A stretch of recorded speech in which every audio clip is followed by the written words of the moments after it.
आज के वीडियो में हम जिस चैप्टर को पढ़ाएंगे उस चैप्टर का नाम है the merchant and his friend. Merchant का मतलब होता है व्यापारी, व्यापारी यानी कि businessman, and his friend, friend यानी कि दोस्त। तो व्यापारी और उसके दोस्त के बीच क्या हुआ उसको हम इस स्टोरी में पढ़कर समझेंगे और इससे मोरल लेसन लेंगे। Once there was a merchant. एक बार की बात है, एक व्यापारी था। He had a bag of gold coins. उसके पास एक झोला भर के सोने के सिक्के थे।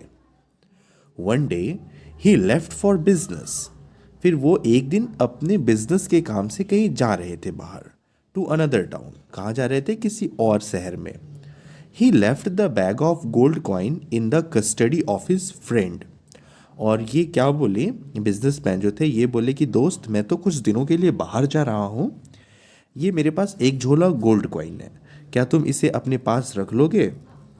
तो ये फ्रेंड जो था वो अच्छा नहीं था। वो बोला ठीक है, दो, मैं रख लेता हूँ।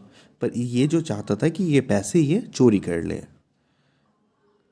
The friend was a dishonest person. और वो जो व्यापारी था उसका दोस्त जो था वे बहुत ही बेईमान इंसान था। He wanted to earn quick and plan to trick his friend. और वे जल्दी पैसे कमाने चाहते थे और वे अपने दोस्त को ही बेवकूफ़ बनाने का सोचे। He hid the bag of gold coins.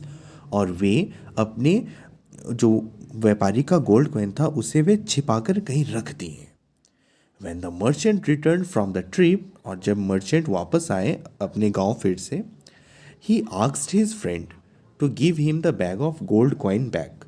तो बोला कि चलो दोस्त, मैं आ गया हूँ, अब मेरे वो सोने के जो झोले थे उसे वापस करो। The friend pretended to cry. अब उसका जो दोस्त था वो ऐसा मुंह बना रहा था जैसे कि वह अब रोने वाला है।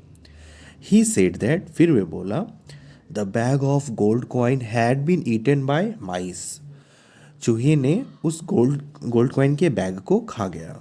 द मर्चेंट रियलाइज दैट, फिर ये मर्चेंट को एहसास हुआ that his friend was lying. Lying मतलब झूठ बोलना, कि मेरा दोस्त जो है वो झूठ बोल रहा है।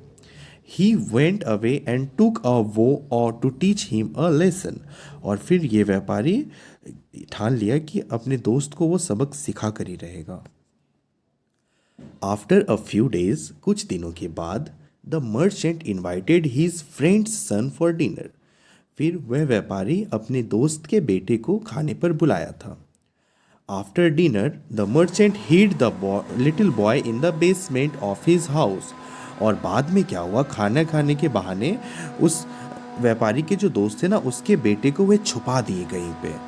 As it was getting late, और अब रात हो रही थी, his friend came over to the merchant's house to take his son home. फिर वे व्यापारी का जो दोस्त था वह घर आया व्यापारी का और बोला कि मेरा बेटा कहाँ गया, इतनी रात हो गई अभी तक उसका डिनर नहीं हुआ।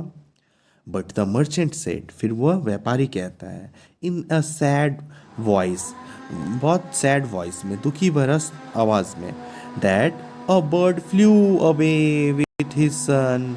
एक पक्षी आई और तुम्हारे बेटे को लेकर उड़ गई।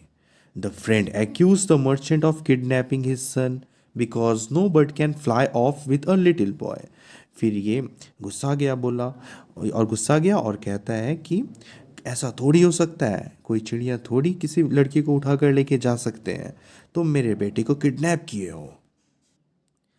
द मर्चेंट देन सेड, फिर वह व्यापारी उस फ्रेंड को बोला, if mice could eat all those gold coins, why can't a bird fly off with a little boy. अगर एक चूहा सारे गोल्ड कॉइन को खा सकता है तो एक बर्ड एक लड़के को लेके क्यों नहीं उड़ सकता है? On hearing this the merchant friend felt ashamed. अब वो जो मर्चेंट का दोस्त था उसे अब शर्म आने लगी।